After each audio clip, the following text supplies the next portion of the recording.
Hello, this is a video tutorial for Unit 3, Activity 2. And in this activity, we're going to look at something called modernism in The Great Gatsby. And so to start off with, there's going to be an introduction into what modernism is. In the early 1900s, essentially in not just literature, but in visual art, in architecture, in all sorts of different industries, you had this idea, this movement called modernism. And so F. Scott Fitzgerald and The Great Gatsby are going to be prime examples of modernism. And The Great Gatsby specifically is called a modernist classic or masterpiece. So it's important that we kind of have an understanding of what modernism is, specifically in literature, but also in culture and society at large. So what does it mean to be a modernist piece of art, or a modernist book, or a modernist building, like an architecture? So with that said, there's going to be a video on modernist theory in literature that you can take a look at, and the video will reference F. Scott Fitzgerald, the author of The Great Gatsby. Then we'll look more specifically at modernism in literature, and specifically in The Great Gatsby. And so things like the use of non-traditional plot structures. Like, for example, in The Great Gatsby, there will be examples where they'll jump back in time and show us flashbacks. And so that would be an example of breaking with the standard structure of beginning, middle, and end in terms of plot.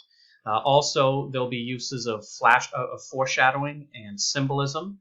We will specifically talk about symbolism in a couple of weeks in Activity 4, because this book is going to use a lot of symbols.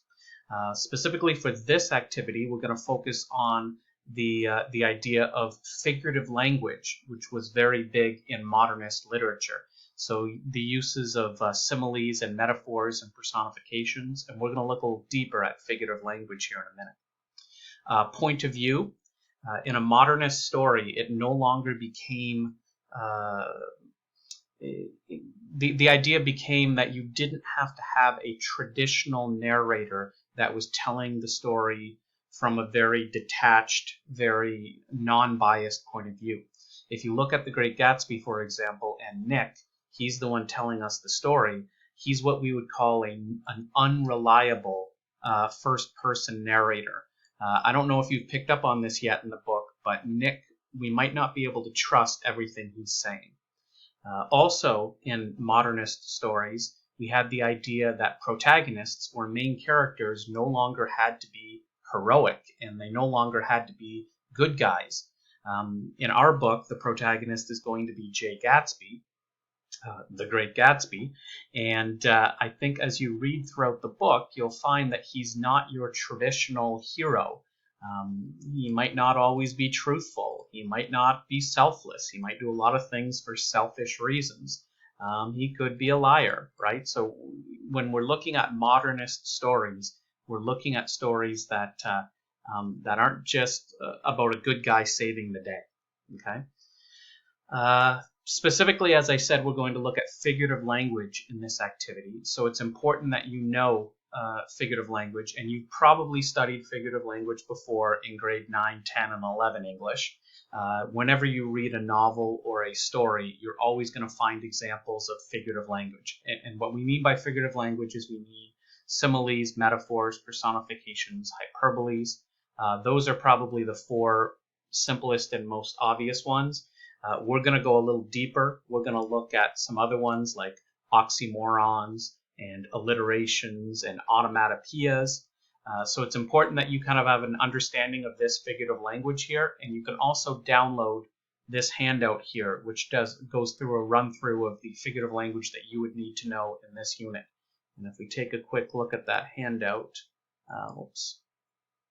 this is what it looks like. So it runs through the types of figurative language that make comparisons, similes, metaphors, personifications, and allusions. And it gives you a definition for each one of those terms, and it gives you an example. Okay, that's going to be important because you're going to have to be able to identify these in The Great Gatsby and provide examples. It goes over figurative language that plays with sound, so alliterations and automatopoeias, and so it gives you definitions and examples. And then they're going to talk about playing with word meanings, so using words in a creative way to say something indirectly, usually. And so we've got oxymorons, hyperboles, paradoxes, and idioms. And again, definitions and examples. So it's important that you know what a simile, a metaphor, a personification, an alliteration, an oxymoron. It's important that you know what these are so that you can define them, but that also you can spot examples of them, because you're going to have to find examples of some of these in The Great Gatsby. So with that said, once you feel comfortable with figurative language, we can move down to what we're doing in this activity in terms of reading and assignment. And so in terms of reading, you're going to read chapters 3 and 4. So you should have already read chapters 1 and 2 last week. And you're going to look at chapter questions again. So if we take a look here at chapters 3 and 4. So again, you want to answer these questions either when you're doing the reading or after you finish the reading, whichever you're more comfortable with. You do not have to submit these to me. These are practice.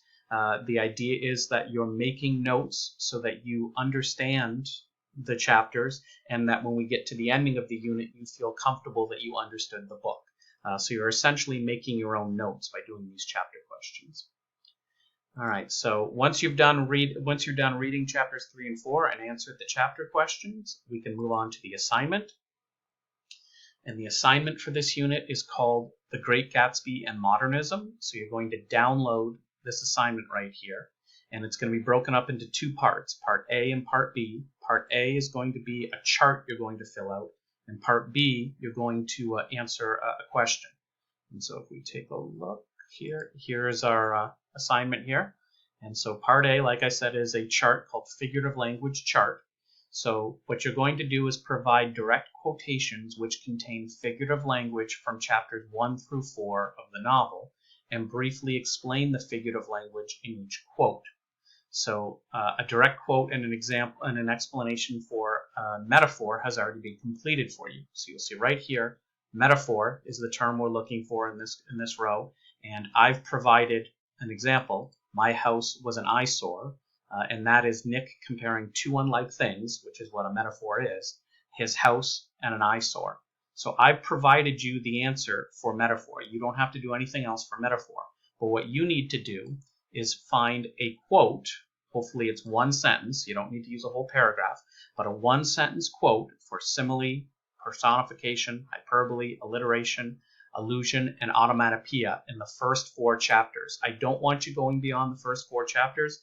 At this point, you should have only read the first 4 chapters, and I want you to show me that you can find examples in those 4 chapters. It might not be as hard as you think. If you open up the novel to just about any page, you're going to find an example of figurative language. You might not necessarily find a specific example of, say, an allusion, but if you look through a few pages, you shouldn't have a hard time finding them. But you don't need to find multiple examples, just one simile, one personification, etc. here, and then just do a one-sentence explanation showing me that you understand why the quote is a simile and why the quote that you've given me is a personification. Okay, so again, you'll just fill in the rest of this chart here. And then Part B is on descriptive and vivid language. So it says answer the following question in complete sentences and use your own words. So it says at the ending of chapter 4, Nick uses cryptic and descriptive language to describe the characters in the novel when he says there are only the pursued, the pursuing, the busy, and the tired. So when he uses those 4 words, he's trying to describe the novel's characters for us in a very simple, kind of cryptic way. He's not telling us which characters he's describing for each of these 4 words. He's leaving that to us. So what I'd like you to do is identify one character in the novel who fits each of the following words and fully explain why. So what character in the novel do you think Nick is referring to when he says pursued? What character do you think he's referring to when he says pursuing? What character do you think he's referring to when he says busy? And then what character do you think he's referring to when he says tired? and just explain your answer in full sentences here. So choose one character and explain why that character is pursued. And then the same thing for the other 3 words here. There's not an exact answer. There's not one character that for sure has to be identified as pursued. But you do need to explain yourself so that I know why you've chosen that word for that character. And that's it. That's part A and part B for the Great Gatsby and Modernism assignment. I hope that makes sense. If you have any questions about the assignment, if you have any questions about the readings for this week, please let me know.